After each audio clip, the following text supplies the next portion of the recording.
আমি একটা মেয়ে হয়ে বলতেছি, ছেলেরা আসলেই অনেক বেশি ভালোবাসে। কেউ মানুক বা না মানুক, আমি এই কথাটা মানি। এটা একটা আপুর গল্প। আপু আমাকে বলছিল, আমি যখন ইন্টার ফার্স্ট ইয়ারে পড়ি, একটা ছেলে আমার পিছনে সব সময় ঘুরঘুর করতো। আমি যেখানেই যেতাম ও ঠিক আমার পিছনেই থাকতো। আমরা একই মহল্লাতে থাকতাম। সেই ছোটবেলা থেকে আমি ওকে দেখতেছি। একটু জেদি, তবে কোনো মিথ্যা নেই ওর ভিতরে। ফলচাতুরি এসব কিছুই বুঝে না, আর অনেক চাপা স্বভাবের একজন মানুষ। কষ্ট হলেও মুখ থেকে কোনো কথা বের করে না। ওই যে একটা কথা আছে না, বুক ফাটে তো মুখ ফুটে না। এমনকি আমি যখন ওকে দাঁড় করাই বলতাম, কিছু বলবেন, ও বলতো না কিছু না। একদিন আমি ওকে প্রপোজ করলাম আর বললাম, আপনাকে দিয়ে কিছু হবে না, আমি সারাটা জীবন আপনার সাথে থাকতে চাই, আপনার বউ হতে চাই আমি। কখনো দূরে সরাই দিবেন না তো? জীবনে যা কিছুই হয়ে যাক, আপনি আমার পাশে থাকবেন, কখনো আমাকে একা ফেলে যাবেন না। যদি এই ওয়াদা করতে পারি, তাহলে আমি রিলেশন করব। ও অনার্স ফার্স্ট ইয়ারে পড়ে। ও বলল, জীবনে যা কিছুই হয়ে যাক, আমি তোমাকে কখনো ছাড়বো না। আমাদের সম্পর্কের বয়সটা যখন 2 বছর, তখন আমার বাসায় বিয়ের প্রেসার দেওয়া শুরু হয়ে গেল। ফ্যামিলি দেখে ছেলে খুঁজতেছে, সরকারি চাকরিওয়ালা, বিসিএস ক্যাডার। এসবের মধ্যে আমি ওর কথা বলতে ভয় পেতাম, কারণ ও এখনো পড়ালেখা করতেছে। চাকরি তো দূরের কথা, চাকরি পাইতে তো অনেক সময় লাগবে, কিন্তু আমার ফ্যামিলি তো আমাকে সময় দিবে না। আমি অনেক কষ্টে আম্মুকে রাজি করাই। আম্মু যেন আব্বুকে এই কথাটা বলে, আর আম্মু আব্বুকে বলে।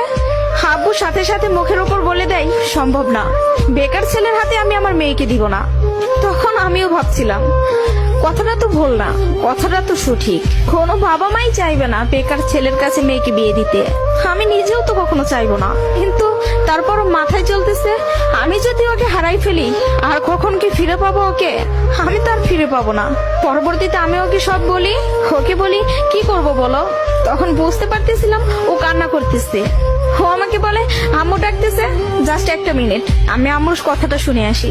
তুমি একটু লাইনে থাকো, এসে তোমার সাথে আমি কথা বলতেছি। আমি তোমার জীবনে আছি 2টা বছর, কতটুকু আমাকে চিনো জানো আমি জানি না, কিন্তু তোমার পরিবার তোমার সাথে 18টা বছর তোমার পাশে আছে। আমি কখনো বলবো না যে তুমি তাদের ছেড়ে আমার কাছে চলে আসো। আমি জানি না আমার বাসায় থেকে মেনে নিবে কিনা। পড়ালেখা শেষ করতে করতে আরো 2টা বছর লেগে যাবে। কবে চাকরি পাবো সেটারও তো কোনো ঠিক নাই। আমি যদি তোমাকে ভালো না রাখতে পারি, আমি তো নিজেকে কখনো মাফ করতে পারবো না। আমার কাছে তোমার হাসিটা অনেক দামি। তোমার যেটা ভালো মনে হবে তুমি সেটাই করো। তুমি যা বলবো আমি সেটাতেই রাজি। এসব কথা শোনার পরে, আর যাই হোক, একটা মেয়ে তার ভালোবাসার মানুষকে কখনো ছেড়ে যাইতে পারে না। আমি তখন একটা জিনিসই ভাবতেছিলাম, জীবনটা তো ছোট, আর আমি আমার এই ভালোবাসার মানুষটাকে হারাই ফেললে আমি নিজেই সারা জীবন আফসোস করব। এরকম কোন ছেলে আর আমাকে ভালোবাসতে পারবে না, আমি ওকে ছাড়তে পারবো না। আমি বাসায় আবারও বুঝাই, তারা বুঝে না। তারপর আমি বাসা থেকে বের হয়ে যাই। বাসা থেকে বের হয়ে ওকে ফোন দেই আর বলি, আমাকে নিয়ে যাও। ও তাড়াহুড়া করে বাড়ি থেকে চলে আসলো। আমি বললাম, আমি তোমাকে বিয়ে করব। ও আমাকে বলে, আমি বলছি না তোমাকে, তুমি যা বলবো আমি তাতেই রাজি আছি। তবে একটা কথা, আমার সাথে থেকে যদি 3 বেলার 1 বেলা খেয়ে থাকতে হয়, পারবা? তার জন্য আমি সবকিছু ছেড়ে আসলাম, তার জন্য আমি সবই করতে পারবো। বিয়ের পরে ওর বাসায় থেকে ফোন দেয়, বলে বাসায় আয়। তারপর ওর বাসায় থেকে মেনে নিল। তার কিছুদিন পর আমার বাসায় থেকেও মেনে নিল। ভালোবাসার জায়গা থেকে যদি বলি, প্রিয় মানুষটাকে নিজে করে পাওয়ার মধ্যে অন্যরকম একটা সুখ কাজ করে, যে সুখটা কখনোই টাকা দিয়ে কেনা যাবে না।